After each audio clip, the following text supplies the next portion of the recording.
What's up, everybody? Welcome to Podcast Now. I'm Alex, and this video, I want to talk about PlayStation in 2025. Try to do like a company preview type thing. Now, I wanted to start with PlayStation because I think they are definitely interesting. They don't seem to have the best lineup when you look at 2025. In fact, honestly, if you look at it unbiased, okay, no console wars stuff, you look at PlayStation, Xbox, and Nintendo, and I don't know how you put PlayStation anywhere but third in terms of what we know. Now, and I've said this before, a thing that excites me with 2025 is not just the games that are coming out. It hopefully is going to be an incredible year across the board, but it's also about what we could hear for the future, right? There's probably a lot of games that 26, 27 period, and they're going to get either announced or talked about more. And, with those type of games, I think to Wolverine or Venom, right? Whichever one you want to say, if we're keeping it just in the PlayStation family, they're getting close. And while I don't think 2025 is when it's going to happen, say Wolverine, right?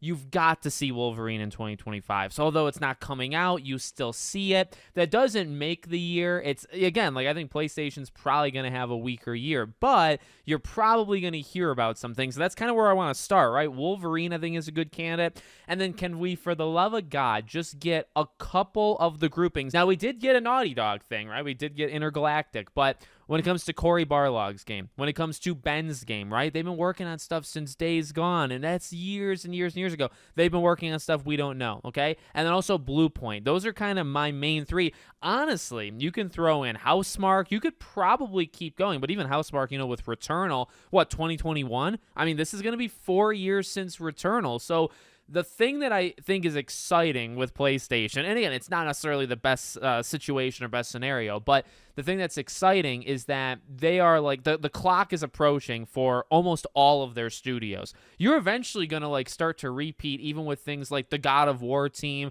or Horizon, right? Eventually these studios have been working on games for 3, 4, 5+ years, and you've got to show it. So when I think of 2025, I think it's more about kind of a setup to the next year. Now, sadly, I think I said that with 2024. So, take it for what it's worth.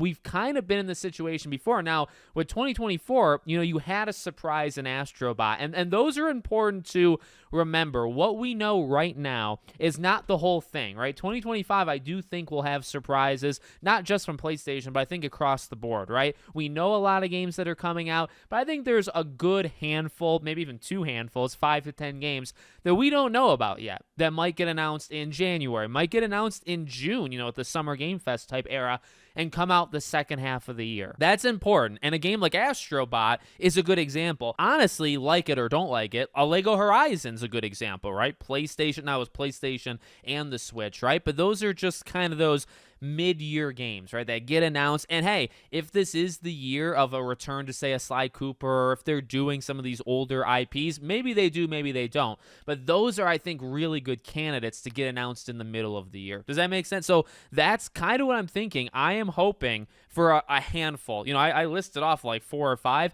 Give me 2, right? We got Naughty Dogs, and, maybe Naughty Dogs game 2026, maybe 2027. Could you show more of Intergalactic off in 2025? You definitely could. The Horizon multiplayer, we've heard about it so much. That seemingly was coming in 2025. Are we going to see that? But give me Bend, right? Just show us what Bend is doing. If it comes out in 26, it comes out in 26. But just show it off. In terms of what is actually coming, there's really one, and then I would say kind of 2 guarantees, but really you could only really lock in one, and it's Ghost of Yotei. Now, I don't think that's enough to carry the entire year for PlayStation, but it's a good one. I mean, if you have Ghost of Yotei to kind of lead you off, right, and be the heavy hitter that at the end of the year you're talking about that game, that makes sense, that works, and I think that's actually what's going to happen no matter what. I do think Ghost of Yotei is hopefully going to be phenomenal. I'm really excited about it. I think Sucker Punch is one of the more talented PlayStation teams out there, so I'm freaking pumped, okay? And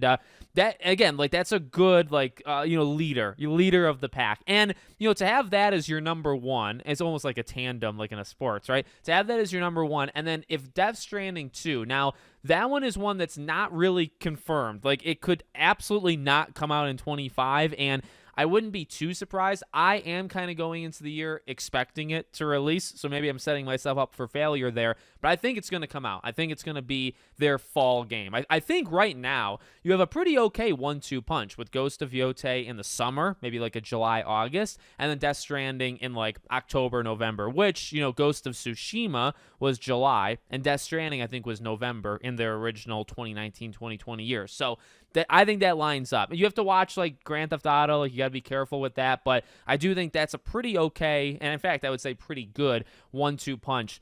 Do you have anything else? Is there any, again, like you could have like the fair game money symbol game, and it's like, oh my dear God, like how's that gonna go? I just think it's going to be a year of kind of setting up the future. Will there be more than those two? I'm sure. I'm sure there's probably 3 to 4 PlayStation exclusive, those big heavy hitter games. There's probably 3, I would say, you can probably lock in. And maybe you get like an Astro Bot equivalent, not necessarily like a platformer, not like the genre, but just a game that's announced kind of midway through that maybe can save the... I mean, Astro Bot, if you think about it, Astro Bot to me is my second favorite game of 2024. That was a mid-year just announcement, and then September release. So I would be totally fine with that. I mean, if they want to do like 2 or 3 of those, I think that would be really good. But the one thing that I was trying to do some research, and I always kind of have the games that are coming out in 2025 in my head when I think about 2024. And again, these are kind of discussions we had a year ago. 2024 was very much helped by those like third-party exclusivity things, and those exist. Maybe like Lost Soul aside, that's a good example actually. Maybe like that's one that can come out and actually be good, and hopefully just help kind of pad the year out a little bit. So that's actually a good. Now that I think about it, that's a good example. But going into 2024, it was Silent Hill. Silent Hill 2. It was Final Fantasy VII Rebirth, and Rebirth became my game of the year. My top 2 games, and I didn't plan it out this way, but Rebirth is my favorite game of 24, and then Astro Bot is my number 2. Just so happens to be both from PlayStation, but again, it is what it is. But again, I would say that really helped them. In fact, if I think about like my top 6 or 7, Final Fantasy and Silent Hill were in there. So PlayStation was definitely, again, like that padding type thing was helped, in 2024 by that. Now, some people hate that stuff in terms of taking exclusives, and that's fine. You can think about it however you want to think about it, but I think it did help them, just as like an overall picture, because if you take away Rebirth, Silent Hill, any third-party stuff, and you just do the exclusives, like pure like the Astro Bots of the world, it was very light. And I think it's still going to kind of be light in 2025. I just hope like 26. Again, like I always just go back. Cory Barlog has been working on that game for what feels like forever. Blue Point, Demon's Souls came out in 2020, right? Days Gone, 2019. Even, again, like Returnal, they're getting older. Wolverine, we're now 3+ years after we saw it for the first time, right? Like, where are these games? And I do think, like, they're coming. I just think they take freaking 5-6 years. And the thing is, when you kind of project out, okay, well, what's 5-6 years after all these games?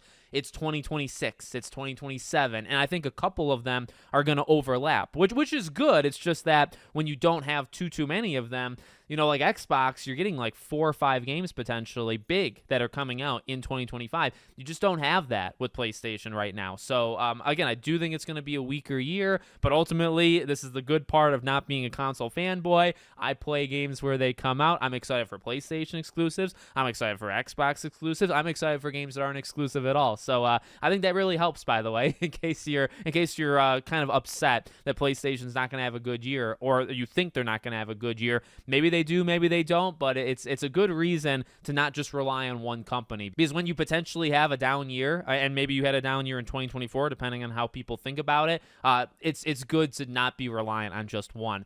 So let me know what you guys think in the comments. Make sure, as always, you're subscribed to the channel, bell icon turned on, and I hope to see you all on the next one.